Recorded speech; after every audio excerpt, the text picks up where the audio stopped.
बोले सच्चिदानंद भगवान की जय हो। कृष्णाय वासुदेवाय हरये परमात्मने प्रणतः क्लेशनाशाय गोविन्दाय नमो नमः। सच्चिदानन्दरूपाय विश्वोत्पत्त्यादिहेतवे तापत्रय विनाशाय श्रीकृष्णाय वयं नमः। श्रीकृष्णाय वयं नमः।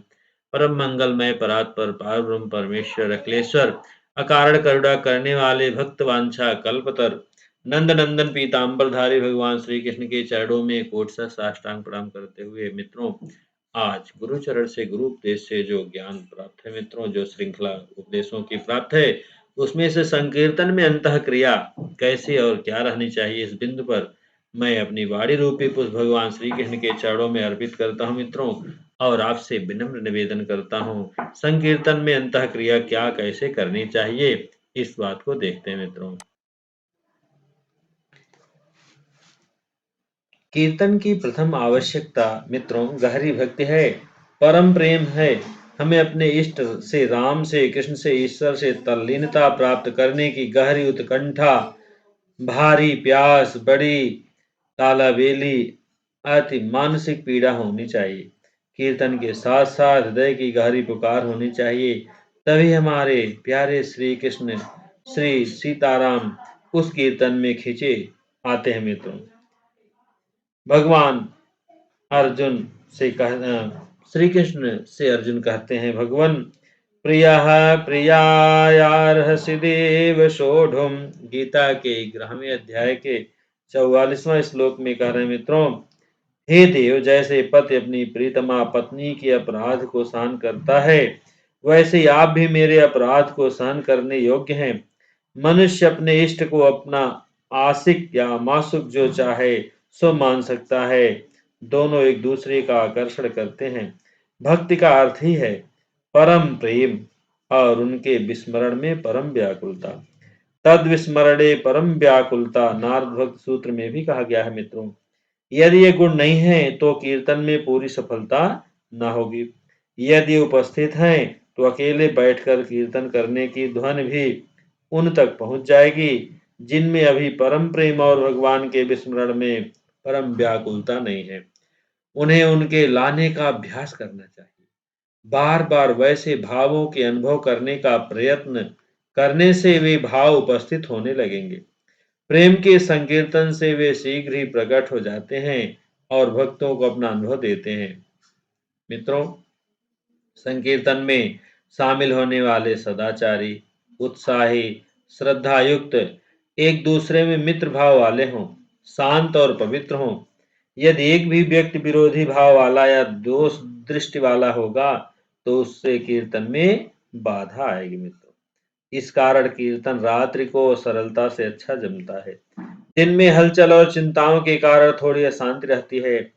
जहां तक हो सके कीर्तन करने का कमरा या कोई भी स्थान उसी काम के लिए रखा जाए, उसमें दूसरा कोई काम ना हो, वह साफ और पवित्र हो और उसमें फालतू दूसरा सामान भरा ना हो, विषयासक्ति उपजाने वाले पदार्थ ना हो, सात्विक तथा भगवान की ओर प्रवृत्त कराने योग्य चित्र तथा अन्य वस्तुएं हों, तब उसका वातावरण भी भक्ति कारक और पवित्र बना रहेगा मित्र।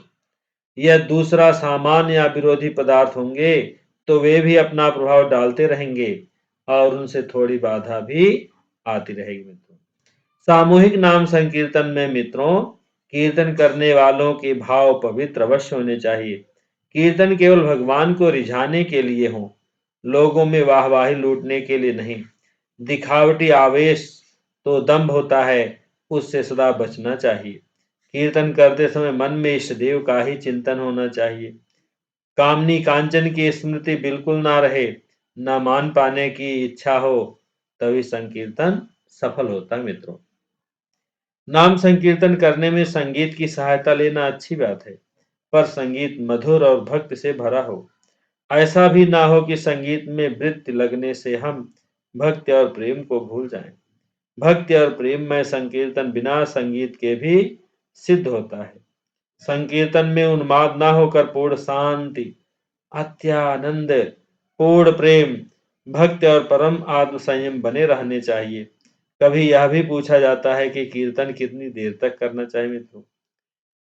तो मित्रों, गुरुजनों ने जो बताया है वह मेरे विचार से कम आधा घंटा तक अवश्य करना चाहिए। अधिक हो तो और भी अच्छी बात है, पर आरंभ में आधा घंटा काफी है। अभ्यास होने पर समय बढ़ा सकते हैं। कीर्तन समाप्त होने पर 5 मिनट तक शांत भक्ति भाव युक्त बैठे रहना आवश्यक है, क्योंकि जो आशीर्वाद बरसने की क्रिया होती है वह तुरंत बंद नहीं हो जाती, और उस आशीर्वाद के हम में मिल जाने के लिए भी कुछ समय चाहिए। हमारी सच्ची भक्ति देवताओं के द्वारा ईश्वर तक पहुंच जाती है और उससे आशीर्वाद का बड़ा प्रवाह उतरता है। मित्रों, संकीर्तन के स्थान में श्री कृष्ण, श्री सीताराम अथवा भगवान का कोई सुंदर तथा आकर्षक चित्र शुद्ध आसन पर रखा हो, भक्त से उसे फूल माला या फूल चढ़ाए गए हों, उनके पास पूजा के लिए घृत का दीपक भी जलाया गया हो और धूप भी जलाई हुई हो। पूजा के लिए दीपक जलाने से कीर्तन में बहुत अंतर पड़ जाता है। कीर्तन के अंत में आरती गाना भी आवश्यक है। उससे देवताओं को इत्तिला मिल जाती है कि अब कार्य समाप्त होता है। धूप जलाने से वातावरण शुद्ध होता है, इसलिए धूप बत्ती के सिवा चंदन के बुरादे में थोड़ा सा कोड़िया लोहबान मिलाकर जलाने से वातावरण में पवित्रता बहुत होती है। अब कीर्तन में क्या करना चाहिए मित्रों? आरंभ में भगवान शिव जी को प्रणाम कर लेना चाहिए, क्योंकि शिव जी आदि गुरु और आदि योगी हैं। यह परंपरा भी है। फिर इच्छा हो तो एक कोई ऐसा भजन गाया जाना चाहिए जिसमें भक्ति का उद्गार हो, ना हो सके तो कोई बात नहीं। इसके बाद नाम संकीर्तन शुरू होना चाहिए। जो नाम अपने को प्रिय हो, उसी का प्रेम भक्ति से ऐसा उच्चारण करना चाहिए जैसे अपने प्यारे स्वजन को आतुरता से बुलाते हों। नाम से नामी खींच आता है। हमें उस नामी से एकत्व प्राप्त करना है, वही बन जाता है। किसी ने कहा है मित्रों, देवो भूत्वा यजेत देवम, ना देवो देवमर्चयेत, येन केन प्रकारेण द्वैत भावम विवर्जयेत। देवता की पूजा देव बनकर ही करनी चाहिए। बिना देव बने देवता की पूजा नहीं करनी चाहिए। जैसे भी बने द्वैत भाव का त्याग करना चाहिए। कल संतरण उपनिषद एक छोटा उपनिषद है मित्रों। भारत के ऊंचे जीते जागते हिंदू धर्म के रहस्य छोटे उपनिषदों में छिपे पड़े हैं। उसमें लिखा है कि नीचे कुछ मंत्र हैं। इन 16 नामों के उच्चारण से ही कल के सब पाप धुल जाते हैं, जीव के सब आवरण नष्ट होते हैं और से पर ब्रह्म की प्राप्त होती है। इस कीर्तन की कोई खास विधि नहीं है। हरे राम, राम राम हरे हरे, हरे कृष्ण, कृष्ण कृष्ण हरे हरे। वह मंत्र यही है मित्रों। इसी को महामंत्र समझना चाहिए। इसका बड़ा प्रभाव पड़ता है। मित्रों, दूसरे भी बहुत से पद हैं, जैसे गोविंद जय जय गोपाल जय जय, राधा रमण हरि गोविंद जय जय। यह भी बहुत प्रभाव उत्पन्न करता है मित्रों। राधा मनमोहन कुंज बिहारी, बन बन फिरे गोपी बिरह की मारी।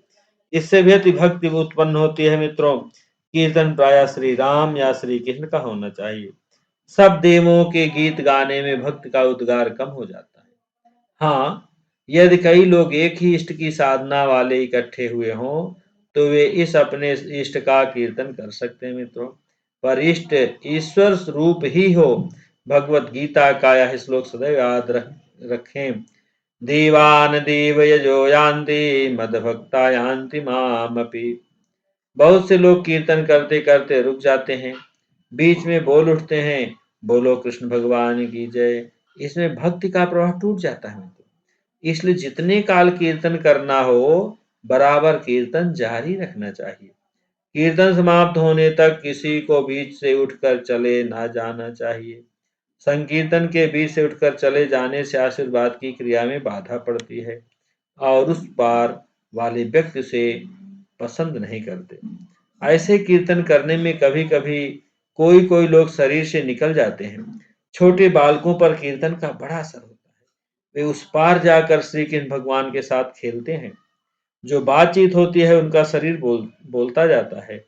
बड़े प्रेम से खेलते हैं। श्री कृष्ण के चले जाने को रोकते हैं और चले जाने पर खिन्न हो जाते हैं और अपने शरीर में लौट आते हैं। कोई-कोई बड़े भी बहुत शांति से उनका दर्शन करते हैं और ऊंचे आनंद का अनुभव करते हैं। इसलिए मित्रों, ये भाव एक व्यक्ति के मुख से भक्त के उद्गार में ये कुछ वाक्य निकले हैं जो गुरु चरण ने गुरु उपदेश में बताए। मित्रों, हम कृष्ण कन्हैया की सेवा में तन मन धन को लगा देंगे। हम कैसे भक्त हैं प्रभुवर के, दुनिया को खूब दिखा देंगे। जब दुनिया में कुछ गम होंगे, गम खार दिलों में हम होंगे, उस दर्द के साथी हम होंगे, गम सारे जहां का मिटा देंगे। जब किश्ती भौर में पाएंगे, तूफान का जोश मिटा देंगे। हम डूबेंगे मर जाएंगे पर बेड़ा पार लगा देंगे। ये भाव मित्रों ऊंचे हैं। जब कोई व्यक्ति मूर्छित हो जाए तो उससे दूसरे कोई छुए नहीं। वह थोड़ी देर में स्वयं जाग उठेगा। यदि सहायता करनी है तो उसके सिर से पांव तक बिना छुए हाथ से आशीर्वाद देते हुए 2-3 बार पास कर देना चाहिए। अर्थात हाथ बिना छुए सिर से पांव तक आशीर्वाद देने की भावना से ले जाना चाहिए। पर अच्छी बात यही है कि कोई मूर्छित ना हो, न मूर्छित होने की इच्छा ही करे। मित्रों, आशा है, संभव है कि कीर्तनकारों के विचारों के अनुसार ही रूप बनता है। जैसा गीता के अध्याय 4 के 11वें और 7वें अध्याय के 21वें श्लोक में लिखा गया है। पर उसमें सच्ची शक्ति इष्ट देव की ही है या ईश्वर की ही समाती है और कार्य करती है। वह बहुत ही थोड़ी क्यों ना हो, पर अनंत का थोड़ा अंश भी तो अनंत ही है। मित्रों, बोले सच्चिदानंद भगवान की जय हो। हरे राम राम राम हरे हरे, हरे कृष्ण कृष्ण कृष्ण हरे हरे, हरे राम राम राम हरे हरे, हरे कृष्ण कृष्ण कृष्ण हरे हरे। बोले सच्चिदानंद भगवान की जय हो। मित्रों, आपसे विनम्र निवेदन है कि अभी तक आपने हमारे चैनल को सब्सक्राइब नहीं किया, सब्सक्राइब कर लें, जैसे कि नित्य नूतन आने वाले वीडियो का आपको नोटिफिकेशन मिलता रहे। और यदि आपको वीडियो से कुछ भी लाभ होता है तो यह दास पर बड़ी कृपा होगी। मित्रों, बोले सच्चिदानंद भगवान की जय। मित्रों, पुनः मिलते हैं अगले वीडियो में।